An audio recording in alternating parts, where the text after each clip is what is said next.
le GLP-1, donc la molécule qui fait effet dans ce genre de produit, débranche votre cerveau. En fait, ce qu'il faut bien garder en tête, c'est que la GLP-1, à la base, c'est une molécule naturelle. C'est une hormone que notre corps fabrique et qui envoie l'information à notre cerveau disant « c'est bon, j'ai assez mangé ».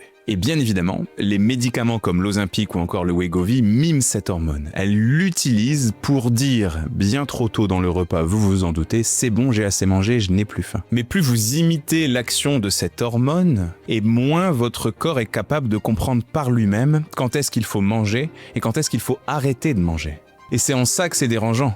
Parce que cette molécule, certes, elle fait effet, bien évidemment qu'elle fait perdre du poids, après tout, vous mangez beaucoup moins, mais petit à petit, vous allez dérégler le fonctionnement de votre corps, vous allez dérégler ce qu'on appelle votre métabolisme, et votre corps va être incapable de vous guider pour savoir si vous devez manger ou pas. Alors, il faut savoir que les études scientifiques sont assez claires. Déjà, c'est surprenant qu'il y ait autant d'études scientifiques aussi unanimes alors que le produit est à peine à la mode. Ça montre qu'il y a vraiment un sujet de santé publique à ne surtout pas négliger, et j'en suis témoin au quotidien.